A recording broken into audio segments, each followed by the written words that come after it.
How's it going, viewers? I'm Joe Pike, Senior Editor with Travel Lines Media. Today, we are giving you a portion of our Digital Travel Expo. The topic for today's expo is weddings and honeymoons.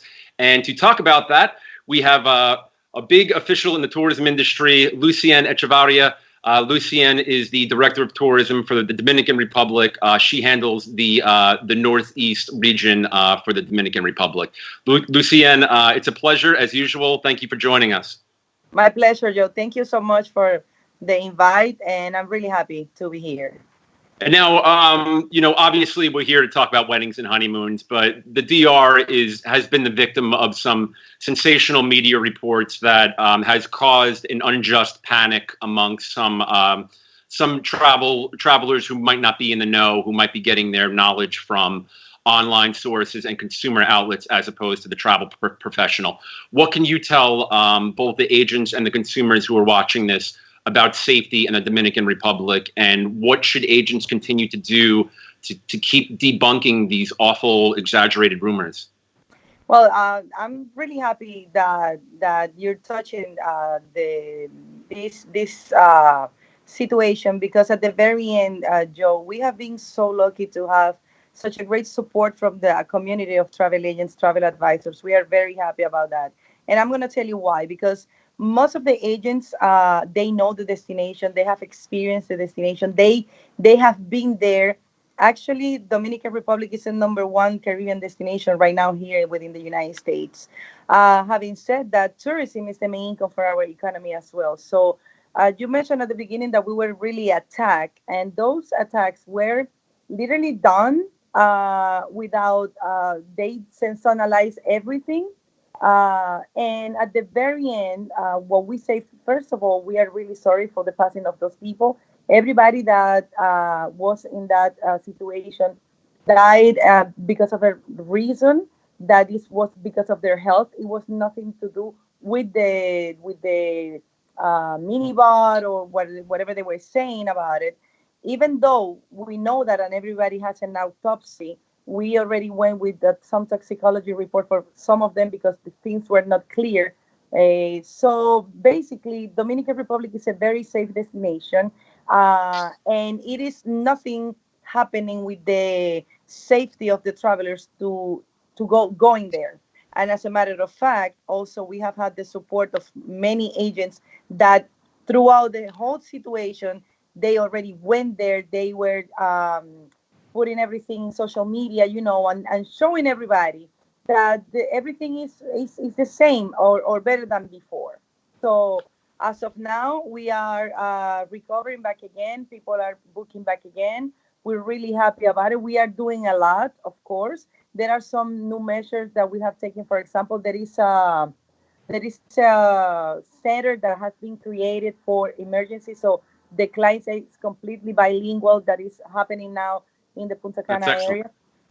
So, so there's not any barrier with the language. Everybody's going to be bilingual, and they're going to be right there. Also, a 911 that the people can get in touch as well. So there are some other new things that are coming that we're going to put out there, and actually you're going to be receiving that. So all our community of agents and also consumers will be able to know all details about it. But at the very end, everything is up and running. All the hotels are up and running.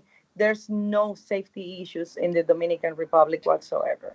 Yeah, for me, and I agree with everything you said. For me, the biggest problem is, is there an issue here? Is there an issue there? Fine, but they're connecting everything. I mean, I've seen reports that have connected fatal incidents, non-fatal incidents that happened at the resort, incidents that happened outside of the resort. I saw an article that tried to lump in the David Ortiz shooting that happened in the middle of a street. It was a case of mistaken identity.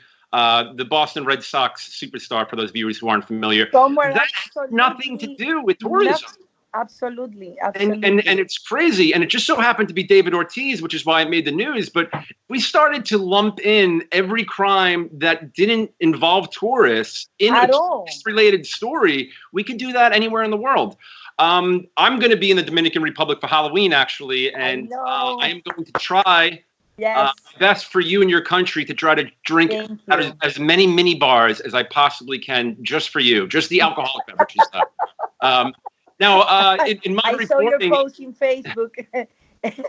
absolutely, I mean it. I'm going to keep my Yes, word too, yes, yes, as long as the yes. itinerary lends itself to it. But in a lot of my reporting, it seems as though while some business is hurting in the Dominican Republic, the wedding market doesn't seem to be phased at all.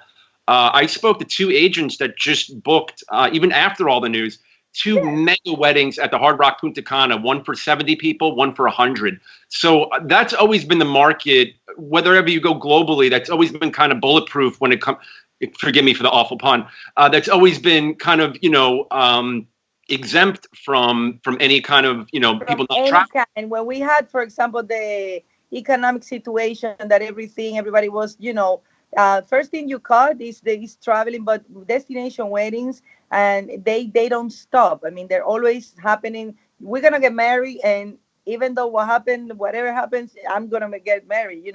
So for the Dominican Republic, this specific segment has been very, very, very good. The one that have increased the most, I will say, because you say golfers or meetings and incentives. I mean, if you tag them, each of them, the destination weddings has been the one on top because of all the facilities and the great things that we have over there. I mentioned Hard Rock Punta Cana. What are some other popular venues for weddings? Well, let Second, me tell Cap you, Cana, let me tell you, the Majestics are absolutely incredible for the destination weddings. But I will say all of them, all of the major resorts, the Rius, Iberostar, you mentioned the Hard Rock, also the Majestics, as I've mentioned. And as well, we also have, for example, we have the luxury segment, and I'm responsible for that as well. For example, Casa de Campo, when and also the which is Eden very Rock.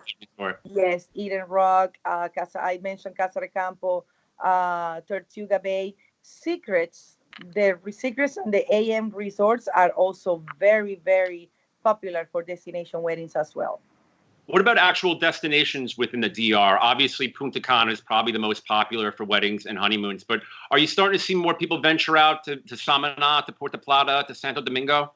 Well, let me tell you, Santo Domingo, we've seen, because you know that we have such a great scenery, which is the colonial zone. When you go there, you see we have the Catedral Primera de America, which is the first cathedral, I'm sorry, of the New World. So that setting is outstanding. We've been having more there. There is a product in Santo Domingo called Casas del 16, which they offer that as well, and the Hostal Nicolás de Obando, which is another great setting in Santo Domingo. Puerto Plata has been also having destinations weddings as well. And Samaná, let me tell you something people don't know, but Samaná is such a hidden gem that is outstanding. So people that know a little bit about it dig in. Maybe what they will do in Samaná as of now is also for honeymooners, as it's a more eco-oriented, more secluded. We have more specific and different kind of hotels there that are not the all-inclusives and all that. So that will be for the honeymooners. Samana will be more well known as well. So basically, of course, Punta Cana, but also La Romana, as I mentioned, Casa de Campo, but also with the products that we have in Valladolid. So in every and each touristic destination within the island, we have facilities that will apply for the destination weddings as well for the honeymooners. Thank you very But of much, course, Lucien. Punta Cana we will win, of course. Oh, of course, of course. Well, Punta Cana has the beaches. Yes, Santo Domingo has the history and the culture, I culture, feel. exactly. Samaná, like you said, also has the beaches, but very secluded. So Very, yes, for yes, me, yes. the perfect vacation would be, I think, 3 nights in Punta Cana and then 2 nights in either Samaná or Santo Domingo. But once you get a little sick of the people and you kind of want to be alone with the people you travel with, and then vice versa. Once you get a little sick of the person you travel with, you want to be around other people, you go to Punta Cana. But Correct. Lucien, this has been great information. I'm sure the Dominican Republic will continue to bounce back, especially with officials like you Thank passing you along so the much, word Joe. to agents that everything over there is okay. Well, let me tell you, thank you very much. And again, we are so grateful with the agent community because you guys they've been great. So we appreciate it. And there will be Dominican Republic for a long, long time. So remember that Dominican Republic has it all and we welcome you. Thank you very much. You'll be welcoming me pretty soon. I Oh, yes. can't wait to get We're there. waiting. Can't wait. Take care, Lucien. Ciao. Bye-bye.